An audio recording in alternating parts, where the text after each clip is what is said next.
ഞാനിപ്പോൾ പാകിസ്ഥാനി റെസ്റ്റോറൻ്റാണ്. അപ്പോൾ 31 വർഷമായിട്ടുള്ളതാണ് നദീബായി ഇവിടുത്തെ ബാർബിക്യൂ ഒക്കെ ഉണ്ടാക്കുന്നത്. അതുകൂടാതെ തന്നെ ഈ റെസ്റ്റോറൻറ്റ് 35 വർഷമായി. അപ്പോൾ ഇവിടെ സ്പെഷ്യലി ബാർബിക്യൂ, അതുകൂടാതെ തന്നെ വേറെ ഐറ്റംസ് ഒക്കെ ഉണ്ട്. ഞാൻ കഴിച്ചതാണ്. അപ്പോൾ 1-2 ഐറ്റംസ് ഇങ്ങനെ പരിപാടി മസ്റ്റ് ട്രൈ ആണ്. അപ്പോൾ എന്തൊക്കെയാണെന്നുള്ളത് ഞാൻ ഈ വീഡിയോയിൽ കാണിച്ചു തരാം കേട്ടോ. പാകിസ്ഥാനി സ്പെഷ്യൽ മട്ടൺ പേഷ്വാരിയാണ് ഞാൻ ഫസ്റ്റ് ട്രൈ ചെയ്തത്.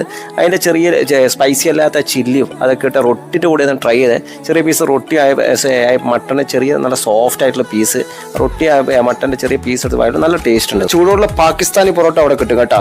ഇതിന് ചാം ഫ്രൈ എന്നാണ് അവർ പറഞ്ഞത്. നമ്മൾ പറയുകയാണെങ്കിൽ ബീഫ് ഫ്രൈ എന്ന് പറയും. റെസ്റ്റോറൻറ്റ് മാനേജർ പറഞ്ഞ ഈ ഒരു ഐറ്റം കഴിക്കാൻ അറബികൾ വരെ ദുബായിൽ നിന്ന് വരുന്ന പറഞ്ഞാൽ അത്രയും ടേസ്റ്റുള്ളതാണ്. ഒരു മസ്റ്റ് ട്രൈ ആണ്. എനിക്കും ഇഷ്ടപ്പെട്ട് ആ പൊറോട്ടിനെ പേര് ചെറിയൊരു ബീഫും ആ ചില്ലിയും ലെസ് സ്പൈസി ആയിട്ട് ചില്ലിയും കൂടി വായിലിടുമുണ്ടല്ലോ, സംഭവം പൊളിയായിരുന്നു. അവിടെ മെയിനായിട്ട് കൂടുതലായിട്ട് പോകുന്ന ഒരു ഐറ്റം പാകിസ്ഥാനി ബാർബിക്യൂ, അതേ കബാബും. അത് നിങ്ങൾ പോകുകയാണെങ്കിൽ ഒന്ന് ട്രൈ ചെയ്ത് എന്തായാലും ഇഷ്ടപ്പെടും. സ്പൈസി ലവറാണ്. ഇതൊരു മസ്റ്റ് ട്രൈ ആയിട്ടുള്ളതാണ്. ഡ്രാഗൺ ജ്യൂസി മട്ടൺ എന്നാണ് ഇതിന്റെ പേര്. ഇതിന്റെ ഷാർജ റോഡിൽ ഗാസി റെസ്റ്റോറന്റ് ആൻഡ് ചീസ്